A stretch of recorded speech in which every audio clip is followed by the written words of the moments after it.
everybody. Welcome back to Scents of South Jersey with me, Kellen, for a fragrance review today. Before we get started, I do want to say, if you like what you see here in the channel, make sure to subscribe, make sure to comment, and like. I love the interaction with all of you. And also, we do have an official Scents of South Jersey Instagram page. I just created it recently, so if you want to, if you have Instagram, make sure to follow that. You can see updates on the channel, fragrances from my collection, and any other news that comes up along the way.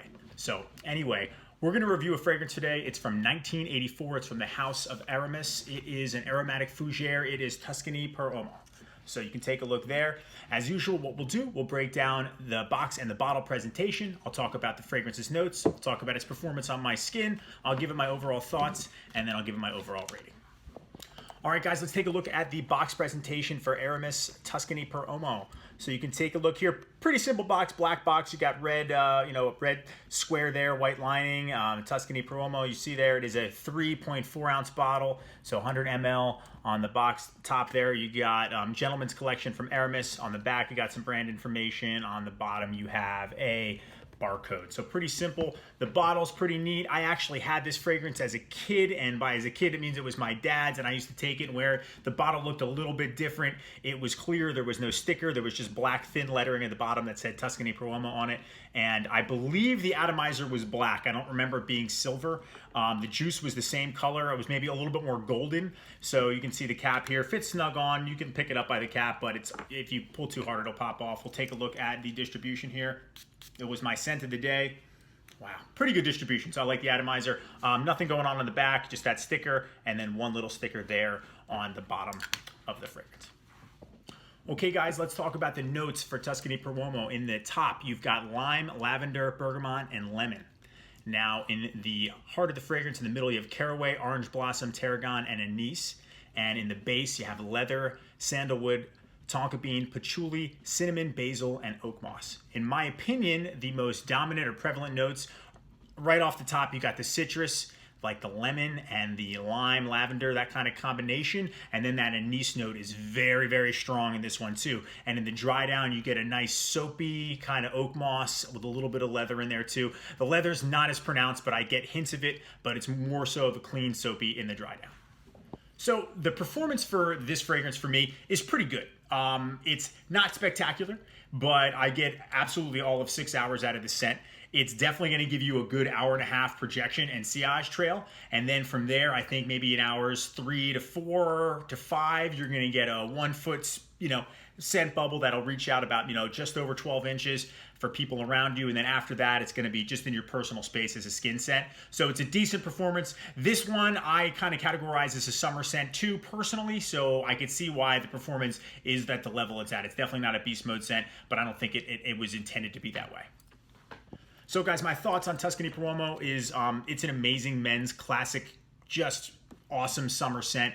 I see this one for cool summer nights, although it could be worn in the daytime too. You really could wear this one all year round, but I think it's going to perform best in the summertime. It's got that zesty burst of citrus, and then that's that anise note. So that's where it can kind of go either way for some people, because I think that anise note can be kind of challenging because it could come off really sharp. I like it. I think that's what sets it apart, and I think when you're wearing something like this and you're around people today that are wearing more modern scents, this one's really going to stand out, and that anise note really drives that classic men's fragrance feeling home for this one. And the dry down, that really clean, just soapy, clean leather, oak moss. I love the basil smell in there too. So the combination of notes with this one flows really, really well. I'm going to imagine people 30 and up would probably appreciate this one even more. But if you're a younger guy and you're getting into classic masculine men's fragrances and you want something for the summer, but you want something with a little more oomph in it, this is going to be a great choice. Price point, I think it was $25 I paid for it. Maybe it was shipping around $30.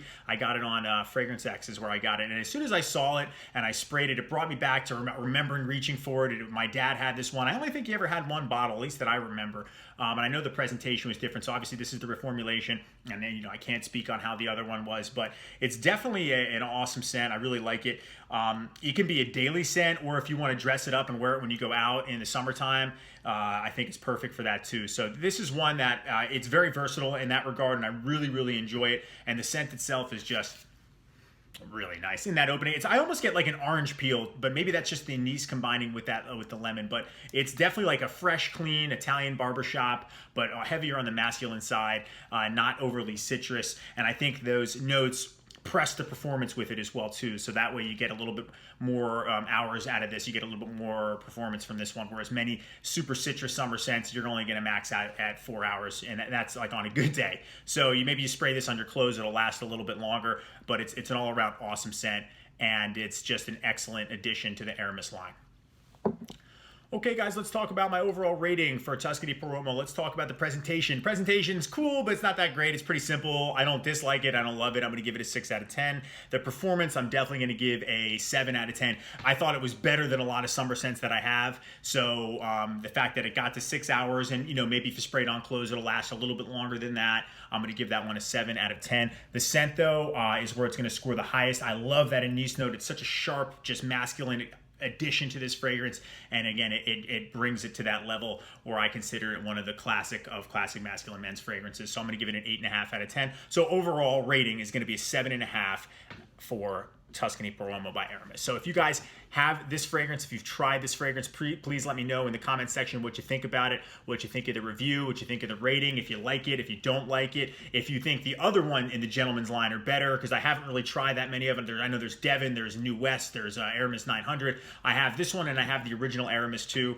and I know a lot of people have requested that as a review, and that one will be coming soon. So again, make sure you guys like, comment, and subscribe. I would love to hear from you what you think about this one, and make sure to check out that Instagram page, and I will see you all soon.